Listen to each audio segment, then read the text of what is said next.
your thoughts on this, on the upcoming presidential election? I mean, I know everybody's so harping on it, and I've been really struggling with this for a really long time for the obvious reasons. And in 16, I voted green. I don't have any regrets about voting green. I don't cannot be shamed or guilted in any way. And I also would like to say that I support everybody 100% who does that this time. Everyone needs to vote their conscience. I actually voted for Joe, and people who know me are probably going to be shocked to hear that, like that I actually did that. Um, but I just feel like Trump has crossed over with some things lately that are very authoritatively fascist in a Yeah. way that Joe, while Joe is part of the corporate fascist machine, don't get me wrong. I mean, he's part of it, but I don't find him particularly authoritatively fascist. Like that's sort of was my reasoning. I think Trump needs to lose in a landslide. And I think that was my reasoning. So I was just putting that out there. Like, where are you on this? Yeah, so first of all, I'm anti-vote shaming. Like I definitely think that, it's like it's the job of a politician to get votes, and to have policies in their platform that attract people. If I would, if I had a friend who was voting Green Party in a swing state, I would make my case to them. But and the case would be that I think that Trump should be out of office at this time. But Yeah. I don't think that yeah, I don't think vote shaming is effective, and I think it places the responsibility just solely on, like, individuals, when actually, like, these these powerful politicians, they get to get off, they're totally off the hook when you vote shame, right? Like if it's a moral responsibility to never vote third party or whatever, then, like, what do these people ever have to do to get votes? I do think in this election, although Joe Biden does not align with my values, he doesn't support a lot of the things that are really important to me. None, And actually. overall, He yeah, absolutely does not stand for he yeah, nothing. yeah. Nothing. Yeah, but I also think that, we're in the middle of a pandemic, and Trump is responsible for over 200,000 lives lost. And I am fine to admit that I think that it would be uh, really different to have someone in office who is at least not encouraging people to not believe that COVID is real. I mean, Right.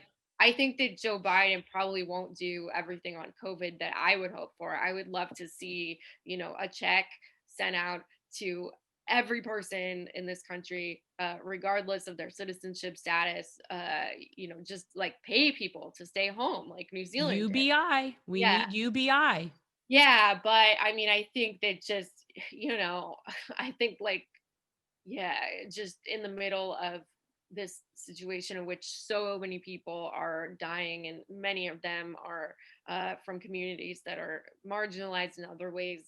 I'm fine to admit, even if it makes me sound uncool, that some basic competence would be better than what's happening right now. Yeah. I mean, that's the thing. I mean, I sort of held out as long as I could because I do believe that from a policy standpoint, that what we could be in store for under 8 or even potentially 12 years of neoliberal policy could be something worse than Trump, because right now to me, I see we're having a revolution. There is this populist uprising that is definitely happening.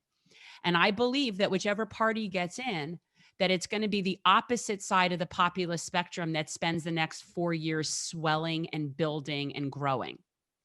And that's my concern. And that was my concern in the first place. Like, okay, you have 4 more years of Trump. That would be horrible.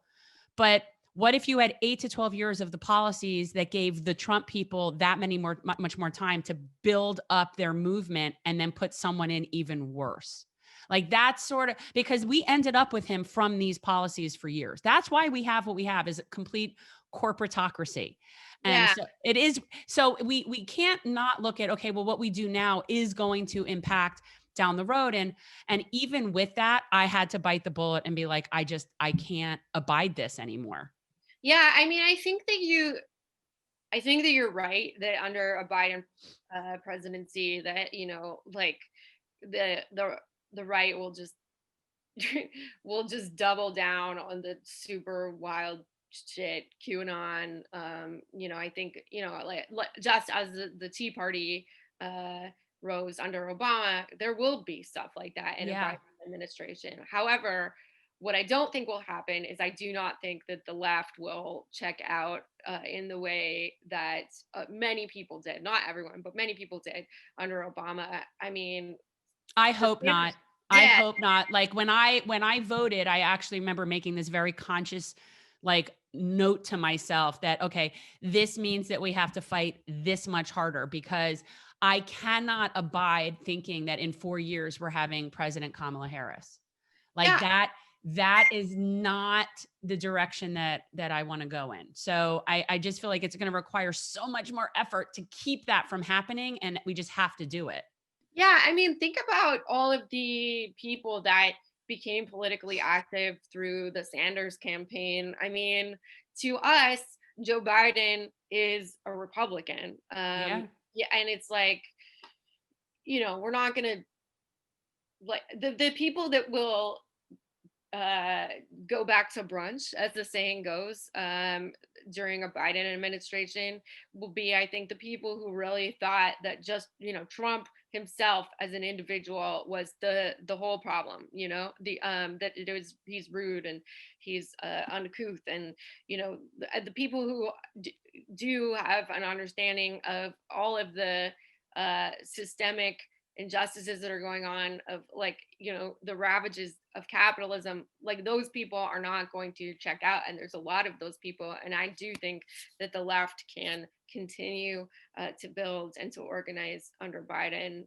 I think that, yeah, I don't know, I just you I could be wrong here, I'm a No, little I bit. hope you're right. And ultimately it's I had to make the leap of faith that that was the case, but I know that our mission is still our mission and what we're trying to do is going to stay the same regardless, but there are definitely a certain amount of people that believe that if only Hillary had won everything would be fine. And Yeah, that's I and really and stupid. I do know, I mean, it's generational. It's definitely you see it more with older people. But yeah, those people exist. They think that if not, for Trump, everything would just be fine.